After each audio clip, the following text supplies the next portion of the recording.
आज का जो टॉपिक है वो है comparative statement of profit and loss या कंपैरेटिव इनकम स्टेटमेंट भी कहते हैं। देखिए, जैसे आप प्रॉफिट एंड लॉस अकाउंट पहले बनाते थे कंपनीज के केसेस में, वैसे प्रॉफिट एंड लॉस नहीं बनते हैं। कंपनीज के जो प्रॉफिट एंड लॉस हैं वो पहली चीज तो वर्टिकल फॉर्म में बनते हैं, और साथ के साथ क्या होता है कि ड्यूअल कॉलम में बनते हैं। जैसे कि लास्ट ईयर की जिसमें लास्ट टॉपिक में आपने पढ़ा था कि बैलेंस शीट में भी ये कॉलम साथ में और लेके चलते हैं, जो भी प्रीवियस क्लास में बात हुई थी। तो ठीक वैसे यहाँ पे क्या है कि जब आपको फिगर्स जो भी शो कर रहे हैं उसमें प्रीवियस ईयर के फिगर्स को भी आपने शो करना है। अब देखिए, फॉर्मेट में हम एक एक करके चीजों को समझेंगे। जो पहला फॉर्मेट जो स्क्रीन पे फॉर्मेट है, ये तो पूरा comparative statement of profit and loss है, यानी कि कंपैरेटिव स्टेटमेंट है। इनफैक्ट में जो प्रॉफिट एंड लॉस है वो केवल फर्स्ट 4 कॉलम्स का होता है, जिसके अंदर पर्टिकुलर्स हैं, नोट नंबर है, प्रीवियस ईयर और करंट ईयर के फिगर्स हैं। ये जो अगले 2 कॉलम है, absolute change, increase decrease, percentage change, increase decrease, ये हमने प्रीवियस क्लास में भी डिस्कस किए थे। ठीक है, वैसे ही है, पर फर्क क्या हो जाएगा यहाँ पर, जो फॉर्मेट है वो चेंज है। वहां पर फॉर्मेट दूसरा था, यहाँ पे फॉर्मेट दूसरा है। और दूसरी बात क्या है कि जो प्रॉफिट एंड लॉस बनाने का तरीका है वो आपका जो है वो आज आपने पहले समझना है। तो लास्ट के 2 कॉलम्स को भी हम बात नहीं कर रहे हैं, अभी हम पहले 4 कॉलम्स की बात कर रहे हैं। एक एक करके इसके टर्म्स को समझते हैं और क्या मतलब है इसका ये भी समझते हैं। देखिए, कंपनीज के केस में यहाँ पे सबसे पहले लिखा जाता है revenue from operations. Revenue from operations का मतलब यहाँ पर आपका सेल से है, और ऑपरेशन से रिलेटेड जो बात है वो हम अगले वाले चैप्टर में डिटेल में डिस्कस करेंगे।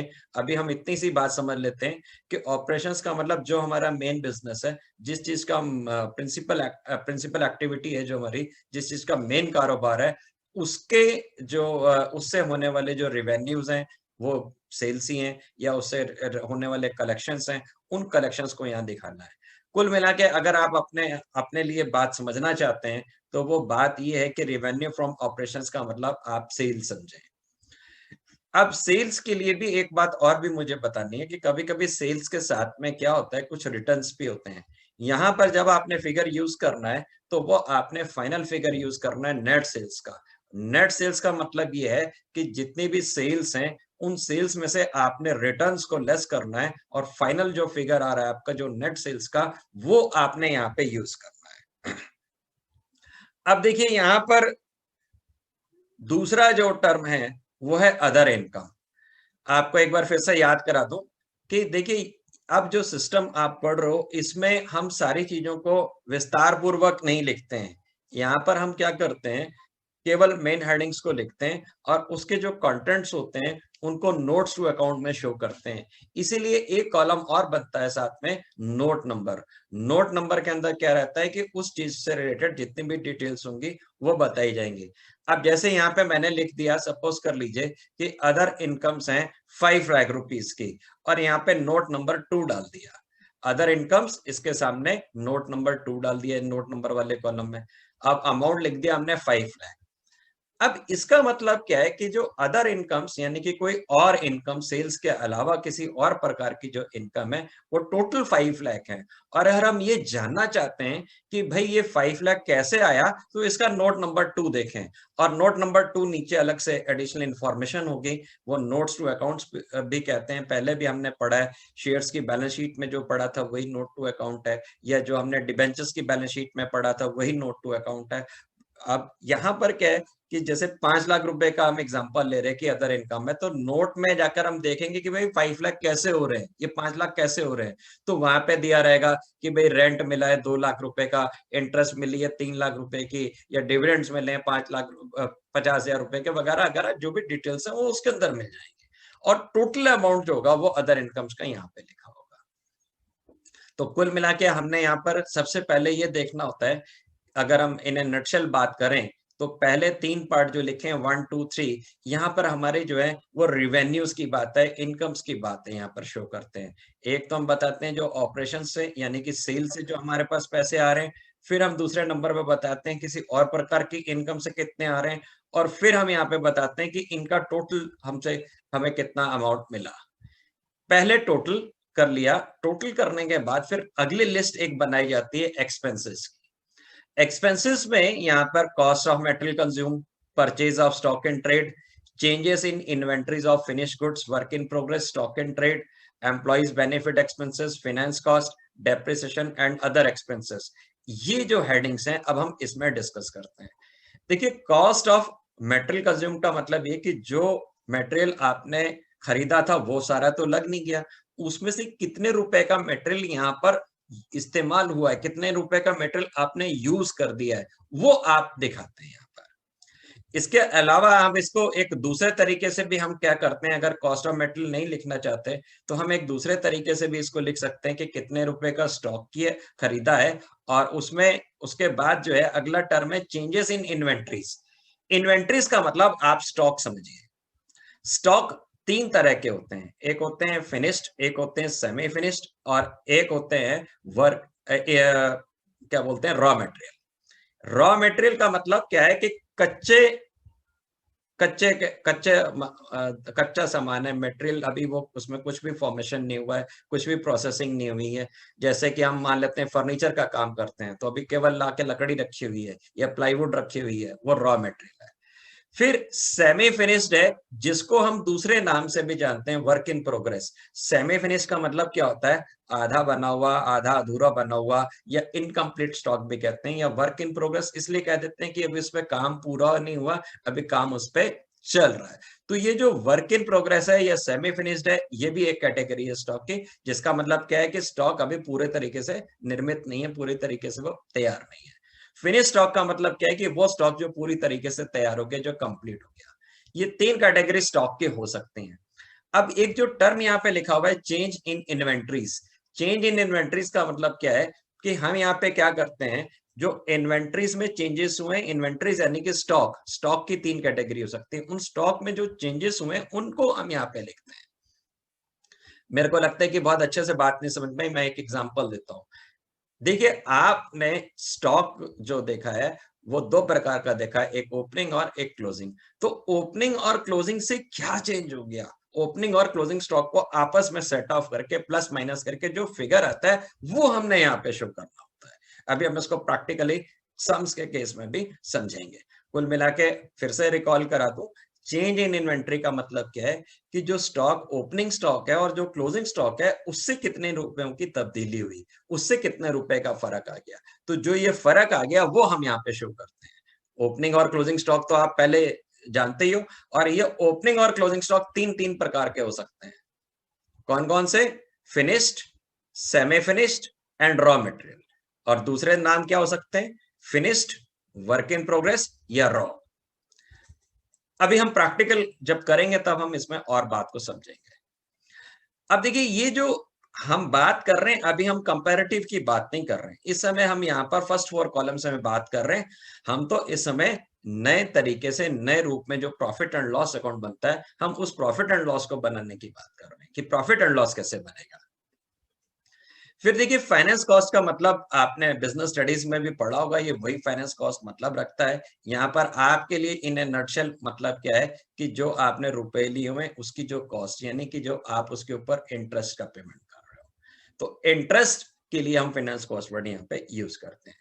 डेप्रिसिएशन आप समझते ही हैं, अमोर्टाइजेशन भी आप समझते हैं, फिर से याद करा देता हूँ, अमोर्टाइजेशन शायद से भूल गए हो सकते हैं।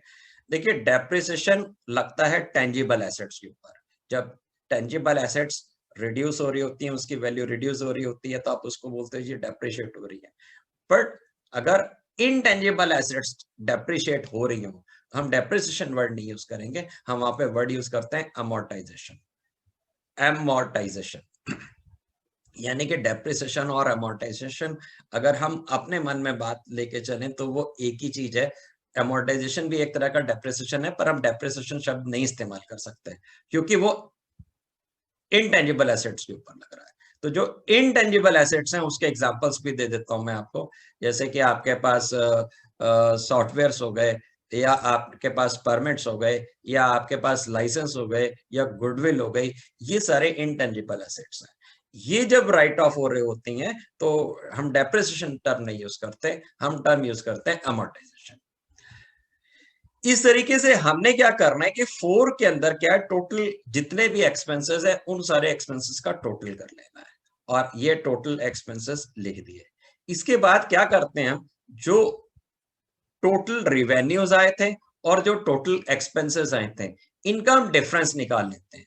टोटल एक्सपेंसेस में से टोटल रिवेन्यूज में से टोटल एक्सपेंसेस को माइनस कर देते हैं, तो हमको यहाँ पर क्या मिल जाता है, प्रॉफिट मिलता है। पर हम यहाँ पर प्रॉफिट के लिए वर्ड यूज करते हैं प्रॉफिट बिफोर टैक्स। रीजन क्या है कि जब हम प्रॉफिट कैलकुलेट कर लेते हैं, उसके बाद हम उसके ऊपर टैक्स कैलकुलेट करके हम जो कॉर्पोरेट टैक्स होता है वो जमा करते हैं, वो टैक्स पे करते हैं, और टैक्स पे करने के बाद हमारे हाथ में कितने रुपए बच रहे हैं, सॉरी कितना प्रॉफिट बच रहा है, ये हम आखिरी में कैलकुलेट करते हैं। तो प्रॉफिट के हम दो कैटेगरी यहाँ पर शो करते हैं, एक प्रॉफिट टैक्स से पहले और एक प्रॉफिट टैक्स के बाद। आगे चलते हैं हम, फिर से फटाफट से रिकैप कराता हूं। ऊपर हमने फर्स्ट पार्ट में पहले इनकम्स का पार्ट लिखना है, जिसमें सबसे पहले है सेल्स, फिर उसके बाद और किसी प्रकार की कोई इनकम है तो वो, और टोटल इनकम कितनी है, टोटल रिवेन्यूज कितने हैं वो निकाल लेने। फिर इसके बाद पूरे एक्सपेंसेस की लिस्ट बना लेनी है, वो टोटल एक्सपेंसेस पता चल जाएंगे तो टोटल रिवेन्यूज में से डिडक्ट करना है, और डिडक्ट करने के बाद जो प्रॉफिट आएगा उस प्रॉफिट को हमने profit before tax word use करना है। इसके बाद हमने टैक्स का अमाउंट जो है वो उसमें से लेस करना है, और टैक्स का अमाउंट लेस करने के बाद जो प्रॉफिट आता है उसको हम प्रॉफिट आफ्टर टैक्स कहते हैं। और इन दोनों के लिए एक एक टर्म और भी यूज करते हैं। पहले वाले जो प्रॉफिट है उसको पीबीटी लिखते हैं, और अगले वाले लास्ट वाले जो प्रॉफिट है उसको हम पैट लिखते हैं। PAT stands for profit after tax. तो एग्जाम में कोई बड़ी बात नहीं है कि अगर आपका मिसिंग फिगर का क्वेश्चन होता है तो पीबीटी और पीएटी पैट फिगर्स भी यूज किए गए। आइए अब हम एक प्रैक्टिकल करते हैं। पहले तो हम प्रॉफिट एंड लॉस अकाउंट बनाएंगे। प्रॉफिट एंड लॉस अकाउंट बनाने के बाद फिर इसका कंपैरेटिव स्टेटमेंट बनेगा। कंपैरेटिव स्टेटमेंट के लिए आपने लास्ट क्लास में भी पढ़ा हुआ है कि हमें दो कॉलम और बनाने होते हैं। अगले दो कॉलम्स के अंदर हम ये शो करते हैं कि पिछले फिगर से इस बार के फिगर में क्या तब्दीली हो गई, क्या चेंज हो गया। इंक्रीज भी हो सकता है, डिक्रीज भी हो सकता है। आपको एक बात फिर से याद करा दूं कि अगर कोई फिगर डिक्रीज हो रहा होता है पिछले फिगर से, जो डिफरेंसिंग फिगर आ रहा होता है, डिक्रीज आ रहा होता है, तो उसको हम ब्रैकेट में शो करते हैं। ब्रैकेट का मतलब माइनस होता है, डिडक्शन होता है, और ब्रैकेट का मतलब डिडक्शन के अलावा ये डिक्रीज भी शो करता है। तो ब्रैकेट में आपने उन फिगर्स को लिखना है जो फिगर्स पिछले से घट गए हैं। एग्जाम्पल दे देता हूं, जैसे पिछली बार 5 लाख की सेल थी, आपकी बार 4 लाख की सेल हो गई, तो डिफरेंस निकाला 1 लाख रुपए का। तो 1 लाख रुपए की सेल अब बढ़ गई कि घट गई? 1 लाख की सेल घट गई, क्योंकि पहले 5 थी अब 4 हो गई। तो ये जो 1 लाख का फिगर हम लिखेंगे ये एब्सोल्यूट चेंज में लिखेंगे, और उसको हम क्या करेंगे, ब्रैकेट में लिखेंगे, क्योंकि वो डिक्रीज हो गई है। कुछ लोगों ने लास्ट क्लास नहीं अटेंड करी थी, उनको मैं एक्सप्लेन फिर से कर देता हूं। ये एब्सोल्यूट कॉलम के लिए देखिए, प्रीवियस ईयर और करंट ईयर में कंपैरिजन कर रहे हैं, नाम है हमारा कंपैरेटिव स्टेटमेंट। जब हम कंपैरिजन करते हैं तो सबसे पहले हम देखते हैं कि एग्जैक्ट चेंज क्या हुआ, ये फिगर घट गया कि फिगर बढ़ गया। अगर ये फिगर घट गया है तो हमने उसको मेंशन करना है ब्रैकेट के अंदर, और अगर ये बढ़ गया है तो नॉर्मली शो करना है। ये स्टडी करते समय, एनालाइज करते समय ये देखा जाता है कि भाई ये चीज क्यों घट गई, ये क्यों बढ़ गया, कोई खर्चा है तो क्यों बढ़ गया, उसके पीछे फिर देखा जाएगा। अगर खर्चा थोड़ा बहुत बढ़ गया है तो ठीक है, अगर खर्चा बहुत ज्यादा बढ़ गया है तो फिर कारण ढूंढा जाएगा कि क्यों खर्चे बढ़ रहे हैं, क्योंकि बिजनेस के प्रॉफिट तो खर्चे बढ़ जाने से घट जाएंगे। तो ये सारी चीजें स्टडी करने के लिए यूज करी जा रही है। फिर देखिए दूसरी तरफ क्या है कि इसको, इसी चीज को हम परसेंटेज में एक्सप्रेस करते हैं कि ये जो चेंज हुआ, ये एब्सोल्यूट जो चेंज हुआ, जो फिगर चेंज हुआ, ये घटा बढ़ा जो फिगर है, ये परसेंटेज में कितना घटा बढ़ा, ये इसके बाद अगले वाले कॉलम में हम शो करते हैं। आइए एक प्रैक्टिकल क्वेश्चन करते हैं और फटाफट से इस टॉपिक को खत्म करते हैं। और आपको मैं एक चीज और जोड़ दूं कि देखिए, इस कैटेगरी में 4 तरह की प्रॉब्लम्स हैं, हमने पहले भी डिस्कस किया है। कंपैरेटिव बैलेंस शीट जो लास्ट क्लास में थी, फिर आज जो हम पढ़ रहे हैं कंपैरेटिव स्टेटमेंट ऑफ पीएल या कंपैरेटिव इनकम स्टेटमेंट। इसके बाद अभी 2 टॉपिक और हैं, कॉमन साइज इनकम स्टेटमेंट और कॉमन साइज बैलेंस शीट, जो सबसे ज्यादा आने के चांसेस होते हैं वो इस टॉपिक के होते हैं, कंपैरेटिव स्टेटमेंट के, क्योंकि थोड़ा सा इसमें एनालिटिकल माइंड की जरा थोड़ी सी ज्यादा यूसेज होता है, तो इसलिए यहाँ पर इस तरह के क्वेश्चन आने की ज्यादा संभावना होती है जो इस कैटेगरी के, इन चारों में से ये फर्स्ट प्रायोरिटी पे रहेगा प्रैक्टिस के लिए। ऐसा कोई हार्ड एंड फास्ट रूल नहीं है कि ये वाला होना है या ऐसा होना है, कुछ भी दे सकते हैं एग्जामिनर, बट इस पे आपको ज्यादा ध्यान देने की जरूरत होगी। आइए हम आगे चलते हैं, एक क्वेश्चन लेते हैं। क्वेश्चन मैं शेयर कर रहा हूं आपके साथ, और व्हाइट बोर्ड पे आइए आप। इस बीच में अगर किसी को कोई प्रॉब्लम है तो वो मेरे से पूछ सकते हैं। एक ये क्वेश्चन हम आज करेंगे, इस तरह के फॉर्म का क्वेश्चन आपको मिलने के चांसेस हैं। और देखिए यहाँ पर 1 2 3 4 5 एलिमेंट हैं। ज्यादातर क्या होता है, 4 या 5 एलिमेंट्स का ही क्वेश्चन होता है। प्रॉफिट एंड लॉस अकाउंट तो बहुत बड़ा है, उसके अंदर तो बहुत सारी चीजें हो सकती हैं, पर बहुत बड़ा क्वेश्चन नहीं आता इसका। क्वेश्चन छोटा सा ही आता है, 4-5 चीजों को लेकर के। तो पढ़ते हैं क्वेश्चन क्या कहते हैं ये। Following is the statement of profit and loss of Sun India Limited for the year ended 31 March 2015। Sun India Limited के उन्होंने प्रॉफिट एंड लॉस की कुछ इंफॉर्मेशंस आपको दी। 2 साल के प्रॉफिट दिए हुए हैं, 2 साल के प्रॉफिट्स की डिटेल दी हुई है, यानी कि पीएल की डिटेल्स दी हुई है। एक 31 मार्च 15 की है और दूसरी 31 मार्च 14 की। रिवेन्यू फ्रॉम ऑपरेशंस, जिसको हम मन में यही मान के चलें कि ये सेल्स हैं। सेल्स जो हैं इस बार 25 लाख हैं, पिछली बार 20 लाख की थी। अदर इनकम्स इस बार 1 लाख की हैं और पिछली बार 5 लाख की थी। Employees benefit expenses, employees benefit expenses को भी मैं एक बार एक्सप्लेन कर दूं। देखिए एम्प्लॉय से रिलेटेड जो हमारे जो एम्प्लॉइज होते हैं, जो हमारे यहाँ काम करते हैं, उनको काफी सारी चीजों के हम पेमेंट करते हैं। तो जितनी सारी चीजों की पेमेंट कर रहे हैं, जो उनकी सैलरी है, जो उनकी वेजेस हैं, या उनको कोई और इमेलमेंट्स दिए जा रहे हैं, कुछ और बेनिफिट्स दिए जा रहे हैं, तो उन सारी चीजों को हम अलग अलग नहीं लिखते हैं, उन सबको एक टोटल करते हैं, एक नोट बनाते हैं, और उस टोटल को यहाँ पर हमने लिखना है। कुल मिला के आप अगर माइंड को एक छोटा सा आंसर देना चाहते हो कि ये बात याद रखनी है, तो इसका मतलब क्या है, सैलरी एंड वेजेस की बात है। ये शॉर्टकट में आप अपने लिए क्या समझें कि एम्प्लॉइज की है सैलरी और वेजेस है, इसके अंदर कई प्रकार के और इन्वॉल्वमेंट्स भी होते हैं। अदर एक्सपेंसेस, इसके अलावा कुछ और भी एक्सपेंसेस हैं। वो कहते हैं जी ये कुछ और जो अदर एक्सपेंसेस हैं, they are 10% of the employees benefit expenses, और एम्प्लॉइज बेनिफिट एक्सपेंसेस के हैं 60% of the total revenue from operations. अब टोटल रेवेन्यू फ्रॉम ऑपरेशंस दिया है कि टोटल रेवेन्यू दिया है, ये भी बात है। मैंने पढ़ा टोटल रेवेन्यू फ्रॉम ऑपरेशंस, पर यहाँ पे टोटल रेवेन्यू फ्रॉम ऑपरेशंस नहीं दिया हुआ है, यहाँ पे लिखा हुआ है टोटल रेवेन्यू। अभी हम इस बात को भी आगे चल के समझेंगे। टैक्स रेट 50% है इस बार, और पिछली बार 40% था। देखिए यहाँ पर आपको कुछ ना कुछ चीजें वो खुद ही परसेंटेज में एक्सप्रेस करके देंगे, ताकि आप सीधा सीधा ऐसा नहीं कि ये एम्प्लॉय बेनिफिट एक्सपेंस है, ये अदर एक्सपेंस है, आप सीधा सीधा उठा के पुट कर दें, ऐसा नहीं होगा। परसेंटेज पर बेस्ड ही कुछ ट्विस्ट करके थोड़ा बहुत करके क्वेश्चन देते हैं। तो हमें इसके क्वेश्चंस की कम से कम 8-10 क्वेश्चंस की प्रैक्टिस टाइप के जो है वो करनी पड़ेंगे। तो मैं आपको एक शीट फॉरवर्ड करूंगा, आप उसको जरूर पूरा पूरा लगाइएगा। The motto of the Sun India Limited, motto का मतलब उद्देश्य है, पर्पस है, या मतलब जो उनके आगे जो सोचते हैं उद्देश्य क्या लेते हैं, हिंदी में बेटर वर्ड यही होगा, is to produce and supply green energy in the rural areas of India. It has also taken up a project of constructing a road that will pass through 5 villages so that these villages could be connected to the nearby town. It will use the local resources and employ the local people of for construction of the road. You are required to prepare a comparative statement of profit and loss of Sunshine Limited from the given statement of profit and loss account.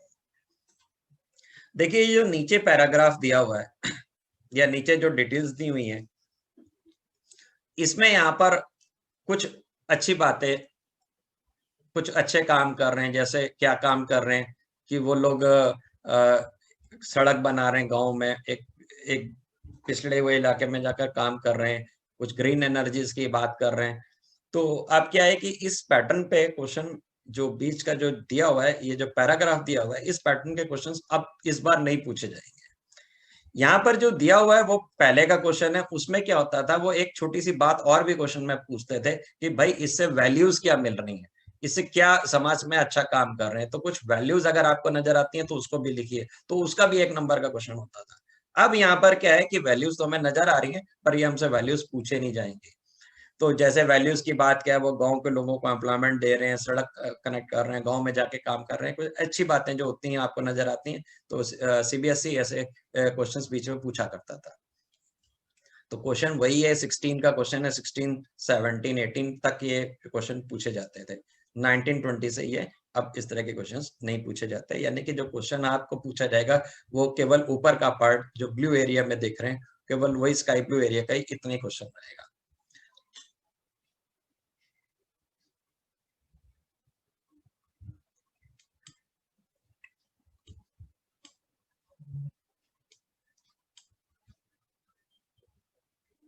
देखिए मैंने इसको draw कर लिया और problem को start करते हैं।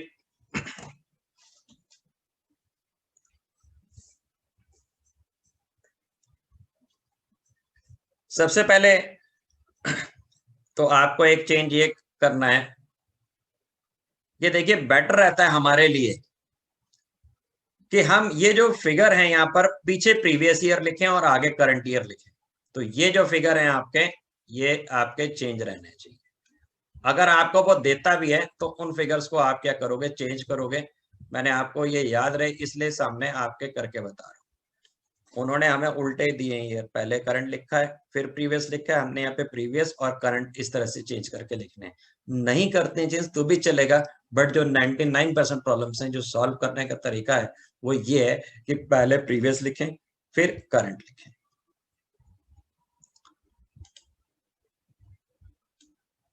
ऐसा कोई हार्ड एंड फास्ट रूल नहीं है, बट ये किसी ज्यादातर बुक्स, ज्यादातर राइटर्स, ज्यादातर जगहों पर ये प्रैक्टिस किया जाता है, इसलिए बता रहा हूँ।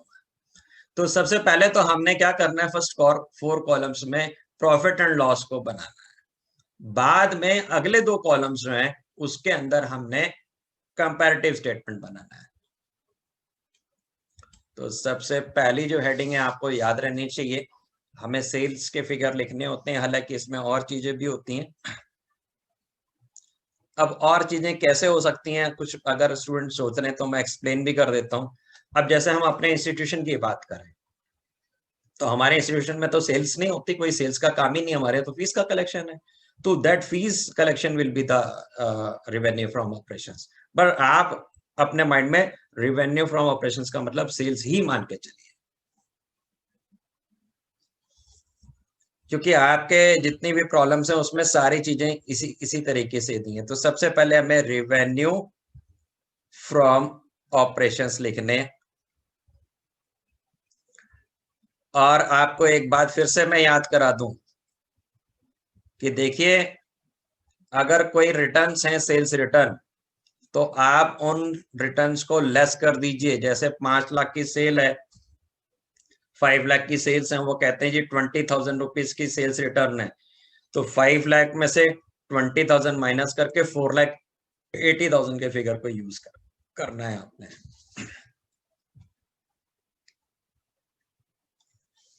इसके बाद सेकंड जो हेडिंग है हमारी, ये आपको याद रखना है, और आप इसके फॉर्मेट को नहीं चेंज कर सकते हो। क्यों? क्योंकि ये कंपनीज एक्ट में ऐसे ही दिया हुआ है, और हमें जैसे कॉर्पोरेट में जो बनाने का तरीका जो सजेस्टेड वे है वो ये है, उसी तरीके से उसी फॉर्मेट पे चलना है। तो अदर इनकम्स,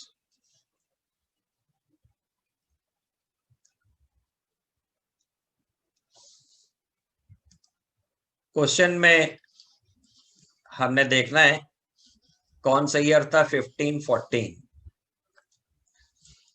1514। यहाँ पे ईयर भी लिख दे रहे हैं, 31 मार्च 14, 31 मार्च 15। रेवेन्यू फ्रॉम ऑपरेशंस दिए हुए हैं ईयर देखिए उन्होंने पहले करंट लिखा है, पीछे प्रीवियस लिखा है, हमें इसको प्रेजेंट करना है चेंज करके, पहले प्रीवियस फिर। तो ये हो गए जी 20 से 25 लाख के। तो हमने यहाँ पे लिखना है 20 से 25 लाख, इसमें आ गए, पहले थे 20 लाख और अब हो गए हैं, अब हो गया है फिगर चेंज होकर 25 लाख। ये हमारी बेसिकली सेल्स है। फिर देखिए अदर इनकम्स हैं हमारी 5 लाख से 1 लाख। पहले 5 लाख थी, अब जो है ये हो गई हैं 1 लाख के। इसके बाद हमने क्या करना है, इसका टोटल कर देना।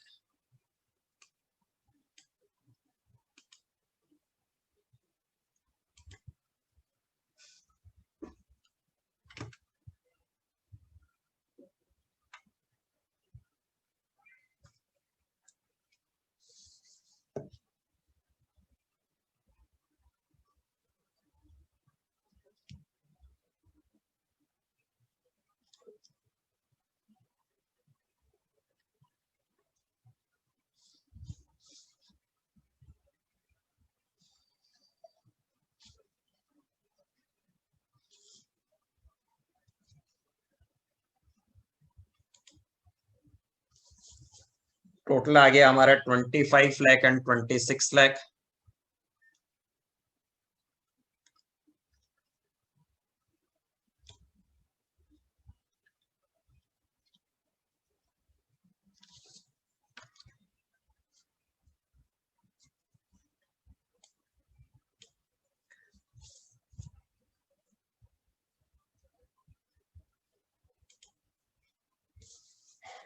इस पार्ट को हम लिख देंगे टोटल रेवेन्यूज।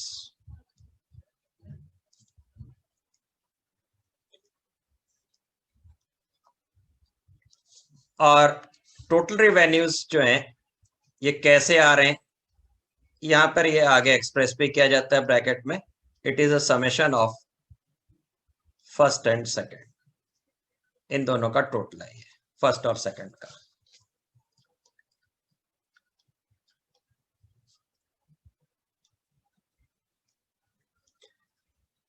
इसका मतलब ये हुआ कि अभी हमारी इतने रेवेन्यूज हैं। अब अगला काम क्या करना है, हमने सारे एक्सपेंसेस देखने, क्या हमारे एक्सपेंसेस हैं। और एक्सपेंसेस के लिए आपको कुछ भी नहीं सोचना होगा, एग्जाम में आपको सामने समझ में ही आ जाएंगे। Salary, wages, depreciation, interest, finance cost वगैरह, इस तरह की जो कॉमन एक्सपेंसेस हैं जो आप पीएल में लिखते थे, वही वाले सारे एक्सपेंसेस अब यहाँ पर होंगे। तो इस क्वेश्चन में देखिए क्या दिया हुआ था,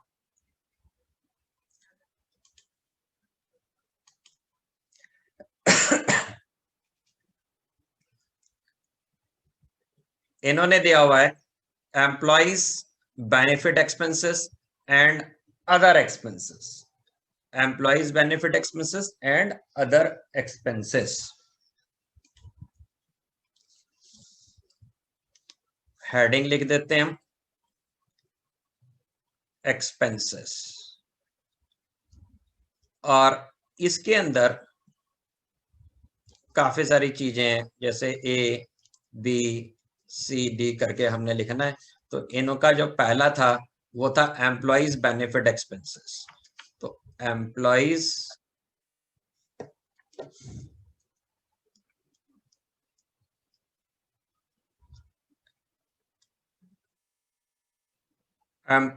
बेनिफिट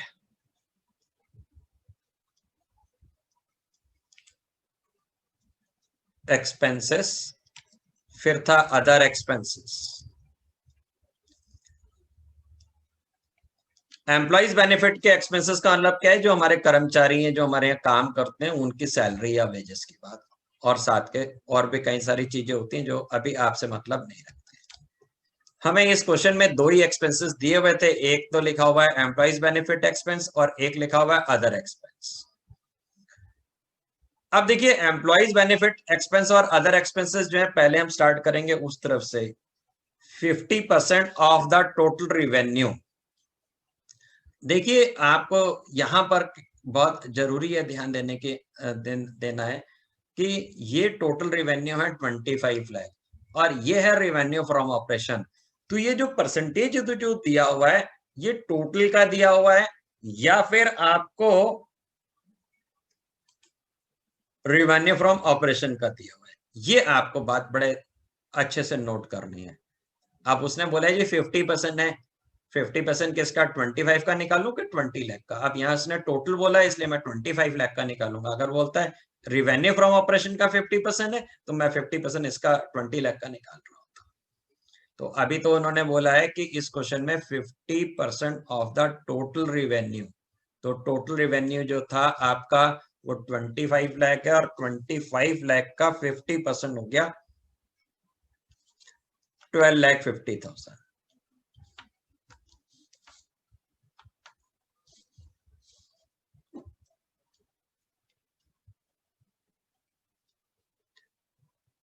दूसरे ईयर में उन्होंने इसी जगह पर लिखा हुआ है कि 60% ऑफ द टोटल रिवेन्यू। तो यहां पर जितना है 26 लाख है, 26 लाख है, इसका 60% कैलकुलेट करिए। 26 लाख का 60% कैलकुलेट करेंगे तो ये आ जाएगा आपका 15,60,000। ये 60% मैंने किसका निकाला, 26 लाख का निकाला है आपने। अब आगे देखिए फिर क्या दिया हुआ इन्होंने बोला अदर एक्सपेंसेस क्या आएंगे, 10% of the employees benefit expenses इस साल, और पिछले साल है 20% of the employees benefit expenses. तो एम्प्लॉइज बेनिफिट एक्सपेंसेस पिछली बार थे 12,50,000, इसका 20%। ये चाहे तो आप ब्रैकेट में बता भी सकते हैं, ना बताएं तो भी चलेगा, नो इश्यू। ये किसका यहाँ पर ऐसे एक्सप्लेन कर दिया जाता है, तो क्योंकि जगह कम होगी टाइम वेस्ट होगा इसलिए नहीं बताएं तो ठीक रहेगा। तो 12,50,000 का 20% कैलकुलेट करिए कितना आ गया,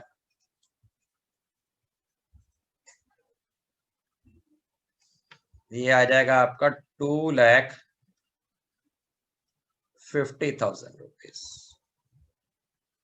और दूसरी तरफ उन्होंने बोला है 10% of the employees benefit expenses, तो ये हो जाएगा भाई 1,56,000।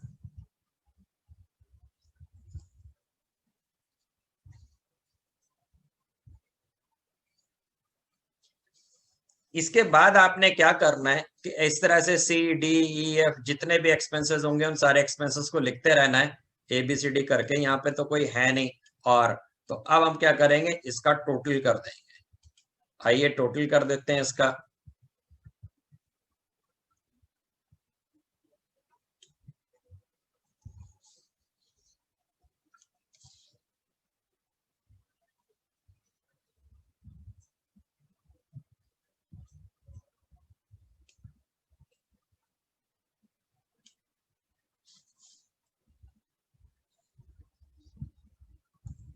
अभी आप कंपैरेटिव नहीं कर रहे हो, अभी आप क्या कर रहे हो, प्रॉफिट एंड लॉस अकाउंट बना रहे हो। ये हो गया आपका 15 लाख,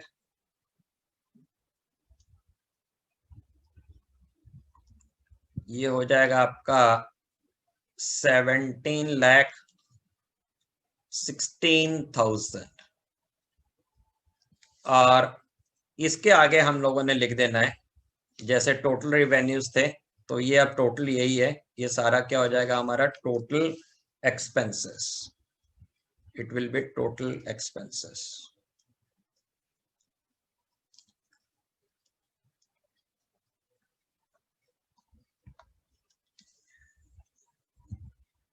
इसके बाद हम अगली हेडिंग चलते हैं और हम आप कैलकुलेट करेंगे कितने प्रॉफिट्स आ रहे हैं, और इसको हम नाम देते हैं profit before tax. Profit before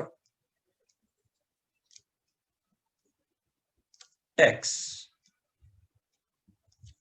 इसको हम ब्रैकेट में ये भी क्लियर करते हैं कि किस तरीके से निकाल रहे हैं। तो देखिए ऊपर वाले टोटल को और नीचे वाले टोटल का डिफरेंस ले रहे हैं, तो 3 और 4 का हम लोग डिफरेंस चेक कर रहे हैं। तो हम कर क्या रहे हैं, जो थर्ड वाला हेडिंग थी, थर्ड हेडिंग में से हम फोर्थ हेडिंग को माइनस करेंगे। थर्ड में से फोर्थ को माइनस कर रहे हैं, तो 25 लाख में से 15 लाख को माइनस किया, तो ये आपका आ गया 10 लाख रुपीस। दूसरी, अब देखिए हमने ये 10 लाख कैसे निकाला है। टोटल हमारे पास रिवेन्यूज जो आए थे वो 25 लाख के आए। इसके बाद एम्प्लॉइज बेनिफिट एक्सपेंसेस दूसरे एक्सपेंसेस में मिला के हमारे पास से 15 लाख चला गया। इस 15 लाख को जब हमने 25 लाख में से डिडक्ट किया तो हमारा 10 लाख रुपीस का प्रॉफिट आया। अब इसी तरीके से दूसरे ईयर में देखेंगे हमारे पास कितने प्रॉफिट्स आ रहे हैं। तो ये आ रहे हैं हमारे पास 8,84,000।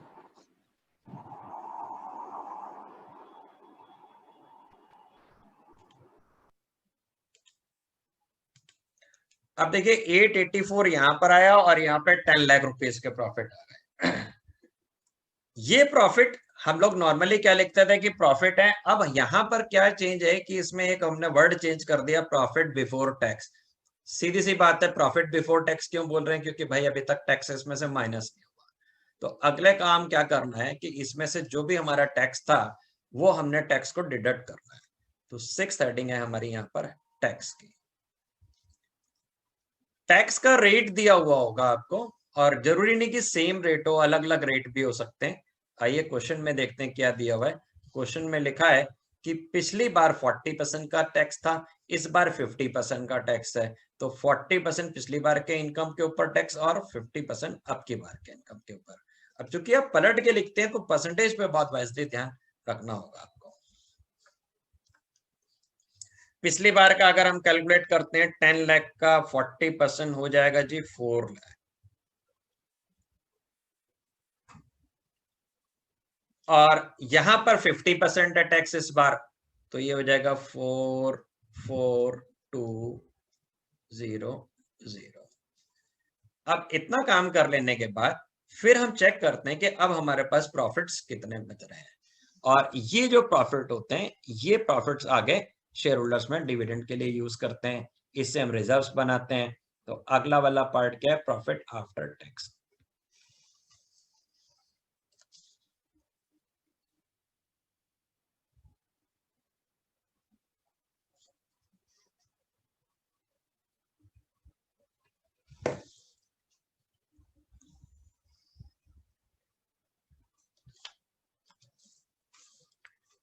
ये हो गया आपका 6 लाख, ये आपका हो गया 4,42,000, और इसका नाम हो जाएगा पैट यानी कि प्रॉफिट आफ्टर टैक्स। तो ये हेडिंग है हमारी 7th, और यहां पे आप लिखेंगे प्रॉफिट आफ्टर टैक्स, इसको हम पैट भी बोलते हैं। तो अब हमने क्या किया अभी तक इतनी देर में, प्रॉफिट एंड लॉस अकाउंट कैसे बनाना है ये हमने, कॉर्पोरेट एंटिटीज के कैसे बनते हैं, कॉर्पोरेट वर्ल्ड में कैसे बनते हैं, इस चीज पे हमने भी ध्यान दिया। अब हमारे को तो बनाना है यहाँ पे कंपैरेटिव, कंपैरेटिव बनाना है तो इसका कंपैरिजन करना है। ऊपर हम लिख देते हैं comparative profit and loss account.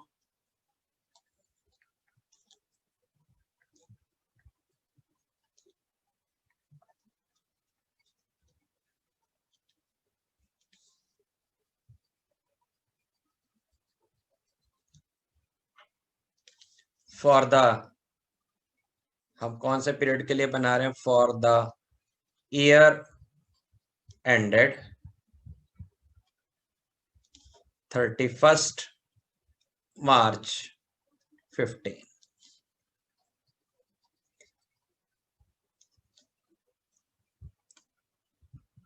Comparative में जो पहला कॉलम है वो है एब्सोल्यूट चेंज का, जैसे आपने कंपैरेटिव बैलेंस शीट बनाई थी वैसे ही सेम उसी उसी तरह से ये भी बनना है। हमने इसके इसके डिफरेंसेस को निकालना है। तो 20 लाख से 25 लाख रुपीस क्या हो गया है, ये आपका बढ़ गया है। तो बढ़ गया है तो हमने यहाँ पे 5 लाख लिखना है, और चूंकि ये बढ़ रहा है तो इसलिए प्लस है, तो हम कुछ भी नहीं लगाएंगे। जब हम कुछ भी सिंबल नहीं लगाते हैं तो वो बढ़ना शो करता है। अगले वाले में 5 लाख से 1 लाख हो गया, ये 4 लाख रुपीस क्या हो गया है, घट गया है।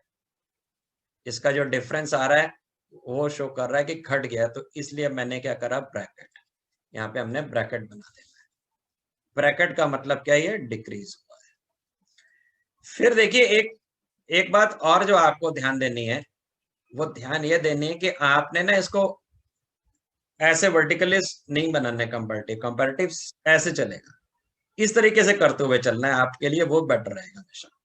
तो अब ये 25 लाख से क्या हो गया, 26 लाख हो गया, यानी कि 1 लाख रुपीस ये बढ़ गया।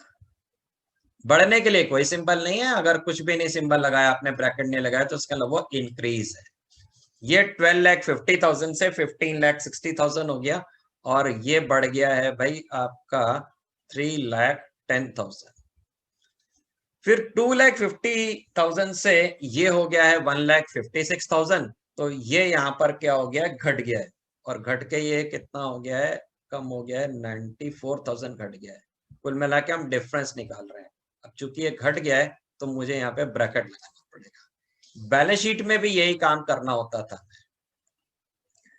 अगले वाले में फिर टोटल को जब हम देख रहे हैं तो टोटल एक्सपेंसेस क्या है, 15 लाख से 17 लाख 16,000 हो गए। तो ये जो है आपके 2,16,000 रुपीस के एक्सपेंसेस बढ़ गए। आगे चलते हैं हम। फिर ये अगला फिगर जो है वो 10 लाख से 884 हो गया, यानी कि 1,16,000 ये कम हो गया। अब चूंकि कम हो गया तो ब्रैकेट लगाना पड़ेगा। यहां पर जो है 42,000 रुपीज बढ़ गया है, इसलिए ब्रैकेट नहीं लगाएंगे। 6 लाख से 4,42,000 घट गया है, रिड्यूस हो गया है। तो कितना रिड्यूस हो गया, 1,58,000। और जो 1,58,000 रिड्यूस हो गया है, उसको आप कैसे शो करोगे, ब्रैकेट में। क्यों, क्योंकि ये घट गया। कैसे घट गया, 6 लाख से 442। आपको एक बात और बता दूं कि कुछ बच्चे क्या करते हैं, ये शॉर्टकट करने के चक्कर में रहते हैं, सोचते हैं कि टोटल को ऊपर प्लस माइनस करके कर दें। तो यहाँ पर देखिए 1,16,000 है, फिर 42,000 प्लस का है। तो जब ये यहाँ पर शो कर रहे होते हैं तो आप 158 लाने में एग्जैक्टली मतलब क्या है वो नहीं समझ पाते हो। एक्चुअली ये यहाँ से डिडक्शन है, तो ये भी माइनस है, माइनस माइनस होने की वजह से ये प्लस होगा। तो इतना ज्यादा एग्जाम में सोचने का टाइम नहीं होता, गलती होने के ज्यादा चांसेस होते हैं। तो इसलिए बेटर रहेगा आप ऐसे प्लस माइनस करने के बजाय आप इसको हॉरिजॉन्टल मूवमेंट डील करते हुए चलें।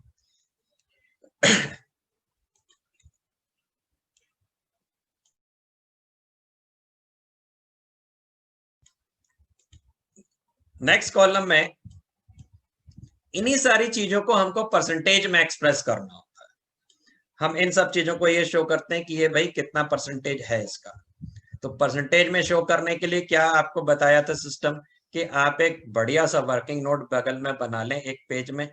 और आपको मैंने सजेस्ट पहले भी किया था कि 2 पेजेस में इसके क्वेश्चन को अटेंड किया जाता है। पहले पेज में पूरे में जो है वो आप कंपैरेटिव पीएल या कंपैरेटिव बैलेंस शीट बनाएं, और दूसरे पेज में उसका वर्किंग नोट बनाएं। तो इससे क्या होगा, आपकी कैलकुलेशन भी साफ सुथरी नजर आएंगी, और आप जो शिफ्ट करते हो, जो शिफ्टिंग में जो मिस्टेक करते हो वो भी अवॉइड होंगे, क्योंकि बगल से ही लिखा हुआ बगल में उठा के रखते हैं। तरीका क्या होता है कि आपको जो डिफरेंस आ रहा है वो लेना होता है, और बेस ईयर से डिवाइड करना होता है, और परसेंटेज में एक्सप्रेस करना होता है कि ये जो चेंज हुआ है ये परसेंटेज में कितना चेंज हो गया। तो सबसे पहला जो सेल्स का चेंज है कि वो 5 lakh rupees, 5 lakh rupees difference आ रहा है। बेस में प्रीवियस ईयर में कितना फिगर है, बेस ईयर मतलब प्रीवियस ईयर, वहां पे फिगर है 20 लाख। और इसको जब हम परसेंटेज में एक्सप्रेस करेंगे तो ये हो जाएगा आपका 25%। यहां पर आकर हमने लिख दिया 25%। फिर इसके बाद दूसरा फिगर जो है वो है 4 लाख चेंज होने के बाद, और बेस में जो है उसके प्रीवियस ईयर में जो है वो है आपका 5 लाख, और इसको अगर हम परसेंटेज में एक्सप्रेस करेंगे इनटू 100 करेंगे तो ये हो जाएगा आपका 80%। तो हमने यहाँ पे लिख दिया जी 80% चेंज हुआ है इसमें। और दूसरी बात क्या है, ये कम हुआ है। फिर देखते हैं अगला फिगर क्या है आपका 1 लाख अपॉन 25 लाख इंटू 100, और ये हो जाएगा आपका 25 फोरजा यानी कि 4%। तो चेंज होके कितना आया, 4% आया। अब आप देखिए यहाँ पर अगर कोई बच्चा ऊपर से इसको, जैसे मैं मना कर रहा था कि आप वैसे नहीं करना, क्या करते हैं वो प्लस माइनस करके करते हैं, तो आप परसेंटेज में यहाँ पे गलत कर रहे होते हैं। इसलिए कभी भी ऊपर से प्लस माइनस करते हुए नहीं चलना है, सारी प्रॉब्लम्स हॉरिजॉन्टल वे में ऐसे ऐसे सॉल्व करते जाना है। यहाँ पे हम देख रहे हैं difference divided by base year यानी कि प्रीवियस ईयर। कुल मिला के मतलब क्या है कि प्रीवियस ईयर से अब यहाँ पे क्या चेंज हुआ। मैनेजमेंट एनालिसिस यहाँ पे क्या करती है, अब मैनेजमेंट ये देखेगी कि भाई यहाँ पर 25% की सेल में बढ़ोतरी हुई।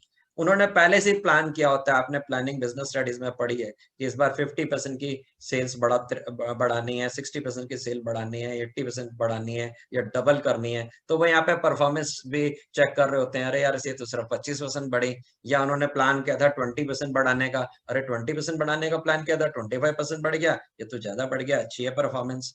फिर यहाँ पे स्टडी किया जाएगा, अरे ये अदर इनकम्स क्यों घट गई, इतनी ज्यादा घट गई, 80% घट गई, क्यों इतनी ज्यादा घट गई, ये मैनेजमेंट को एनालाइज करना है। और इसी चीज को एनालाइज करने के ही तो काम करते हैं डायरेक्टर्स वगैरह, जो उनको पॉलिसीज के बेसिस पे बनानी है, फोरकास्टिंग करनी है, आगे के सारी प्लानिंग के लिए यूज करते हैं, इसलिए इसको मैनेजमेंट अकाउंटिंग कहा जाता है। देखने में आपको लगेगा क्या है यहाँ पे डिफरेंस निकाल दिया परसेंटेज में कर रहे हैं, पर देखिए कितने पर्पसफुल इसके जो है इंटरप्रिटेशंस हैं कि भाई ये इतना घट गया, कितनी सेल, ये इनकम देखिए, अदर इनकम तो 80% घट गई, इतने बड़े क्यों घट गई, वो कारण ढूंढा जाएगा, फिर उसके ऊपर वर्क किया जाएगा, अगली बार इस पे इम्प्रूव करना है, बढ़ाने के टारगेट दिए जाएंगे, जो भी उससे कंसर्न पर्सन होंगे उनसे कॉन्टैक्ट किया जाएगा, फिर वो बढ़ाने के लिए काम करेंगे। तो ये सारा इसलिए एनालिसिस के लिए यूज किया जाता है। सीबीएसई वालों के लिए इसीलिए कहा जाता है कि एनालिसिस ऑफ फाइनेंशियल स्टेटमेंट, और जो आईएससी स्टूडेंट्स हैं उनके लिए इसको कहा जाता है मैनेजमेंट अकाउंटिंग।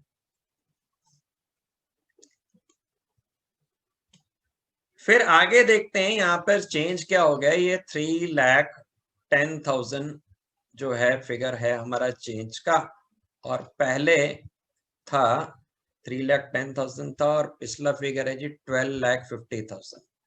तो क्या चेंज हो गया, हम इसको परसेंटेज में कैलकुलेट करेंगे। ये रफ है, और कई बच्चे क्या करते हैं, वो जो क्वेश्चन किया उसी के चारों तरफ पूरा रफ कर डालते हैं, तो ये बहुत गलत एटीट्यूड होता है।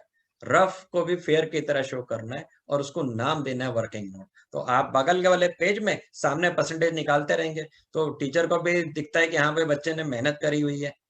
तो 3,10,000, और इसको हमने जब कंपैरिजन किया 12,50,000, तो इसको सॉल्व करते हैं, इट विल बी 24.8।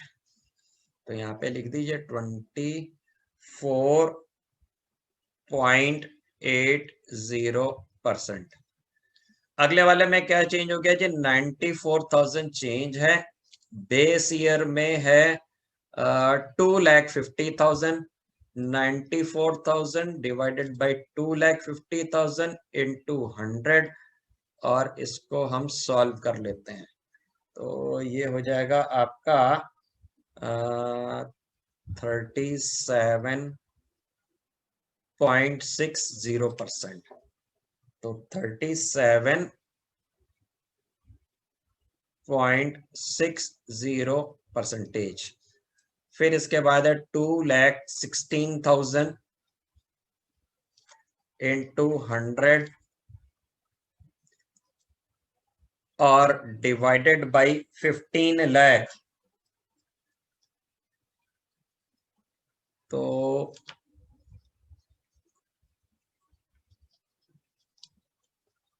ये हो जाएगा आपका सॉल्व करके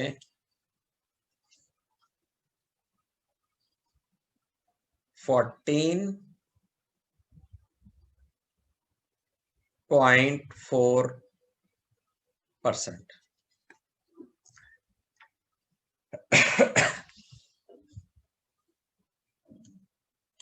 तो यहां पर हम लिख देंगे 14.40%।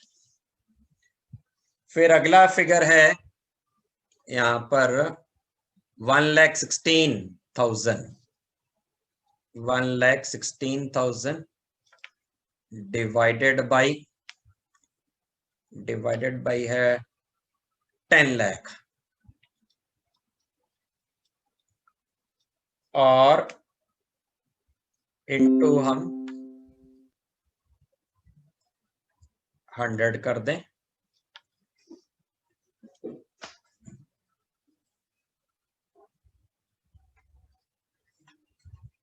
सॉल्व करिए सभी लोग।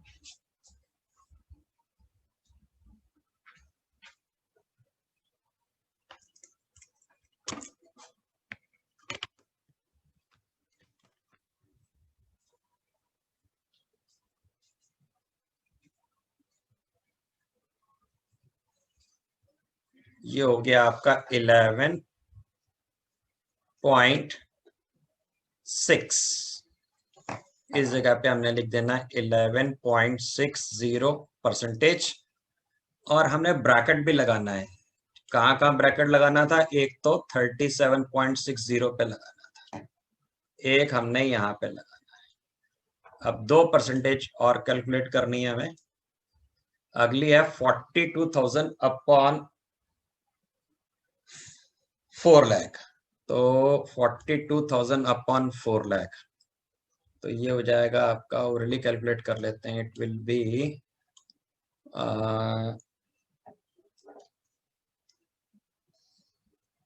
10.5%, तो 50 लगा देते हैं।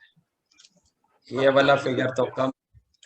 चलिए, इसके बाद आगे आपका आ जाएगा amount 1,58,000 upon 6 lakh, 1,58,000 upon 6 lakh, तो ये हो जाएगा आपका 26.33%।